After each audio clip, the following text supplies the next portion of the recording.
have one of the relatives of the abductees, Idayat Yusuf, join us in the studio, and thank you so much for joining us tonight. You know, our thoughts and our prayers are with you and your families and everyone affected by this. It's difficult to watch you every time make the same plea over and over again. The last time you were here, you had told our morning show crew that when this initially happened, the abductors reached out to you and you were able to talk to your loved ones. It's now been well over 2 weeks. And when last did you speak to your loved ones? Good evening, Arise, and good evening, Nigerians. My name remains Idayat Yusuf. The last time the abductors spoke with us was the last time I mentioned it. That was like 3 days, on the 30th of March. It happened on 28th, the call was on 30th of March in the morning. That was the last time they called us, and ever since then, we're not able to reach or talk to them. All right, so from the video, we saw one of the family members there. He did say that these abductors are saying they want to talk to the government directly. But let me ask you, I know that there was an ultimatum given to the government sometime yesterday, a 72-hour ultimatum that you gave to the government. So far, has the government reached out to you and other family members? And really, any good news coming from anywhere? No. Actually, we gave the 72 hours ultimatum was given. Then within the 72 hours, we also tried our best. We went to the National Railway Corporation. That was yesterday, to meet with the MD of the National Railway Corporation, but we were told it was at the Ministry of Transport. So they asked us to meet him at the office of the Director of Rail, but when we got there, we were unable to meet him. We only met the manager, who is Pascal. So he assured us that we told him we were able to tell him how we feel about their nonchalant and non-insensitive attitude towards us and everything. He gave us the reason, said they were unable to reach some of the passengers, the numbers were not going through and everything. That we told them categorically, there's a woman with me that her husband was also abducted.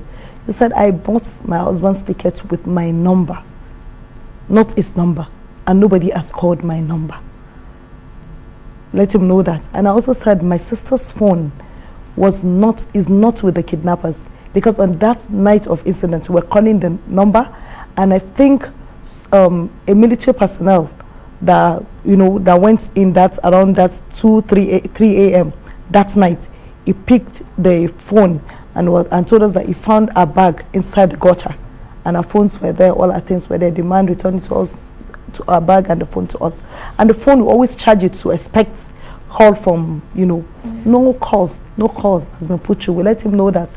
The only thing he apologized, and he told us that they are trying to reach they are liaising with the DSS to, every day, and they give them information, and we can also help them in this regard. Is there any sort of negotiations going on that you are aware of? We don't know. At least? No, I'm not aware of any negotiation, but we are told, and we always listen to the news, just like what the Minister of Information said yesterday, after the Federal Executive Council read in the news that he said negotiations are going on, but we are not aware. Nobody is inviting us for anything.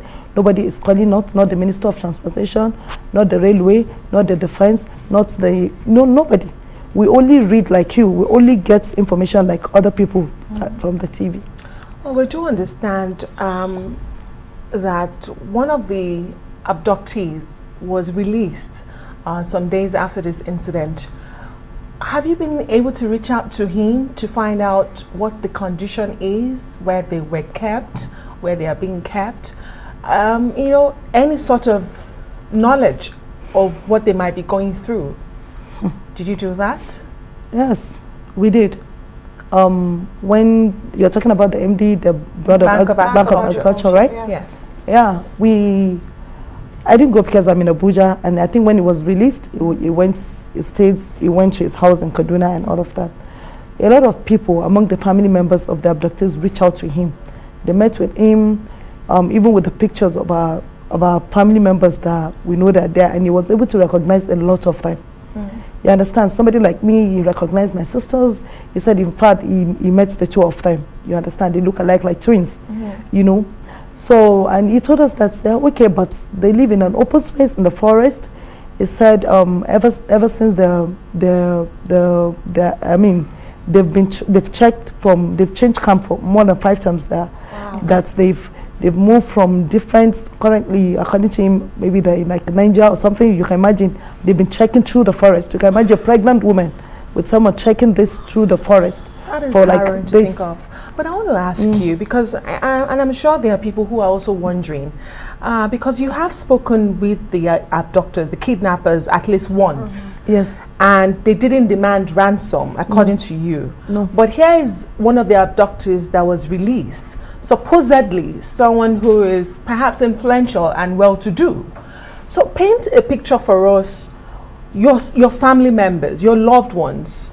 I mean, they're ordinary people, I may be wrong, but tell Nigerians, what were your sisters into? What do they do? What kind of people are we expecting? Because we hope that they will be reunited with all of us very soon. Tell us, what kind of people are being held back? If the bank of a bank MD was released, then it doesn't make so much sense of why they will be holding back so many other people and refusing ransom. I don't know if you understand what I'm trying to say here. So tell us, I mean, everyday life of your loved ones, what are they like? Simple, complicated? No, they're simple.